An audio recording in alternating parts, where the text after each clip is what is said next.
श्री स्वामी समर्थ सर्वांना. तर मी आज इथे बनवणार आहे बट्ट्या. तर त्याच्यासाठी मी डाळ शिजून घेतलेली आहे तुरीची आणि आपल्याला आता पीठ मळून घ्यायचंय. तर त्याच्यासाठी मी इथे घेतलेलं आहे गव्हाचं पीठ आणि आपल्याला त्याच्यामध्ये हा रवा मिक्स करून घ्यायचा आहे. 1 वाटी रवा घेतलेला आहे आणि मी गव्हाचं पीठ अंदाजेच घेतलंय. त्याच्यानंतर आपल्याला इथे ओवा पण टाकायचा आहे याच्यामध्ये आणि हा आहे खायचा सोडा, तर तो पण टाकून घ्यायचा आहे. जास्त नाही घ्यायचा, नाहीतर मग बट्ट्या तळताना त्याला असं तेल सुटतं, एकदम मऊ होऊन जातात. थोड्याशा कडक पण झाल्या पाहिजेत. आणि हे आहे 1 चमचा मीठ घेतलेला आहे इथे, पण आपण चवीनुसार घेणार आहे, कारण की मी आता सध्या इथे 1 चमचा घेतलेला आहे, नंतर मी लागलं तर वरून टाकणार आहे. आणि इथे मी तीळ घेतलेले आहेत. तर तीळ टाकल्यामुळे काय होतं की चांगले चव येते बट्ट्यांना. तर हे तीळ पण असे टाकून घेतलेले आहेत मी.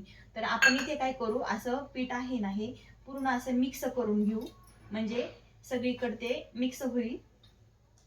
आणि त्याच्यानंतर आपल्याला ह्याच्यामध्ये टाकायचं आहे तेल. तर तेल पण टाकणार आहे मी इथे. तेल टाकल्यामुळे बट्ट्या अशा मऊ होतात. हे पहा, असं तेल घ्यायचं. तेल काही नाही, जास्त म्हणजे प्रमाणातच टाकायचं, जास्त नाही टाकायचं.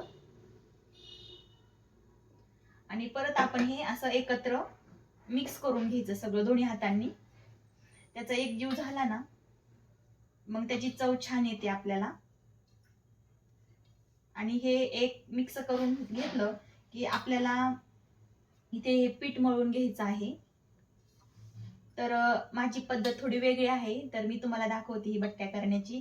आणि कधी कधी काय असतं की म्हणजे कुणी कुणी काय करतं की पीठ वेगळं बनवतं. मका, गहू, डाळ वगैरे टाकून त्याच्यात ओवा, जिरे हे टाकून दळून आणतात आणि ते पीठ राहतं 8 दिवस 10 दिवस राहतं. पण हे आपल्याला कसं वेळ नसतो ना, त्याच्यामुळे आपण हे असं बनवलेलं आहे, लगेच करायला घेतलेलं आहे, कारण की ह्या बट्ट्या पण सोप्या आहेत.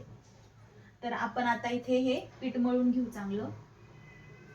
तर आपल्याला इथे थोडं थोडंच पाणी टाकून घ्यायचंय आधी, कारण की हे पीठ ढिल्लं पण झालं नाही पाहिजे, कडक असं झालं पाहिजे. तर तुम्ही बघू शकता हे असं मळून घ्यायचंय आणि खूप छान अशा बट्ट्या होतात ह्याच्या. तर तुम्ही आता पाहालच पुढे. तर हे पीठ मी 10 मिनिटं भिजवायला ठेवलं होतं मळून झाल्यानंतर. आणि आता आपल्याला ह्याचे गोल गोल गोळे करायचे आहेत, असे छोटे छोटे हे असे करून घ्यायचे आहेत. आणि त्या पिठाला आहे ना चुना पडल्या पाहिजेत, हे असे. पीठ जर चांगलं थोडस नरम झालं ना, तर मस्त बट्ट्या फुगतात.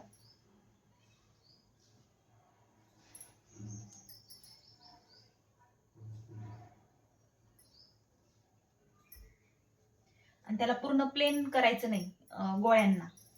असं थोडंफार अशा चुन्या पडल्या ना तरी पण चालतं, कारण की तळताना खूप सगळ्यात छान अशा तळून निघतात त्या.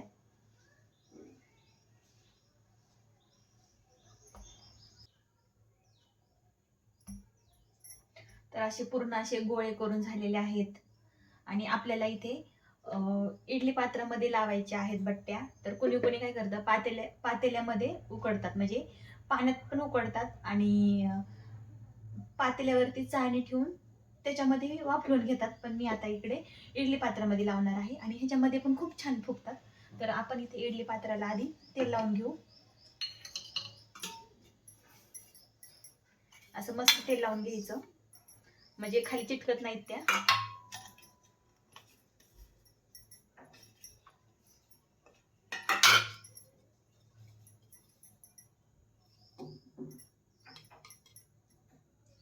असं ठेवून घ्यायचे ह्या.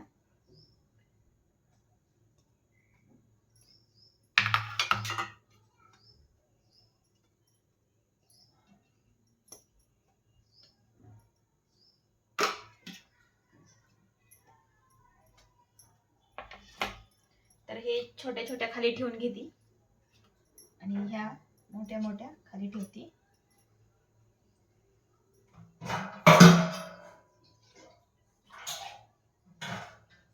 आपण इडली पात्रामध्ये पाणी टाकून घेऊ.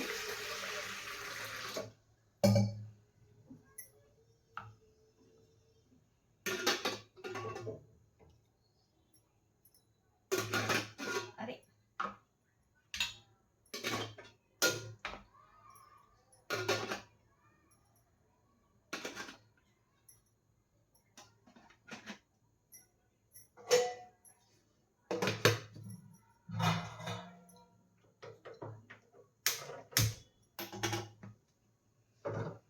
मस्त आता आपल्याला 15 मिनिटं वाफलू द्यायचे आहेत.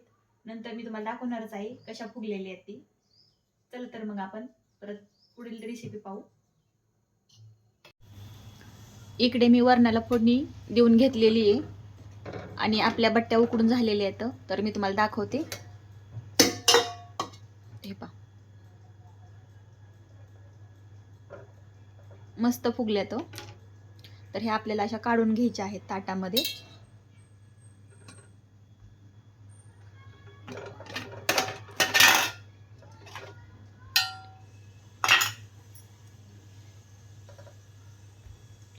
आणि ह्याचे मस्त असे काप करून घ्यायचे. तर मी तुम्हाला दाखवते.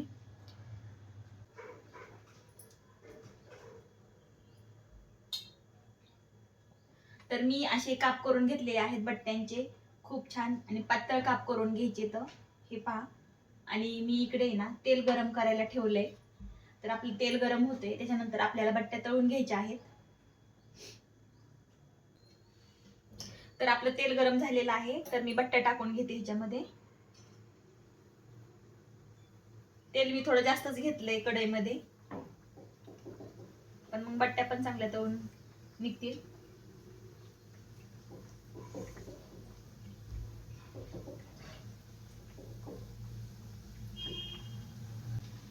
तर आमच्या घरामध्ये मला खूप बट्ट्या आवडतात आणि धुळू दीदीला पण आवडतात, पण तिच्या पप्पांना काय आवडत नाहीये. तर पण एक दिवस खायला काय हरकत नाही.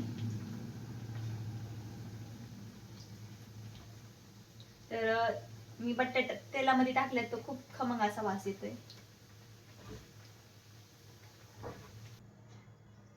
माझ्या डाळबट्ट्या करून झालेल्या आहेत आणि तुम्ही पण अशीच रेसिपी करून पहा माझी पाहून. आणि आता खूप भूक लागलेली आहे. तर तुम्हाला आवडल्यास लाईक शेअर सबस्क्राईब नक्की करा आणि आपण परत भेटू पुढील व्हिडिओमध्ये. तोपर्यंत बाय बाय.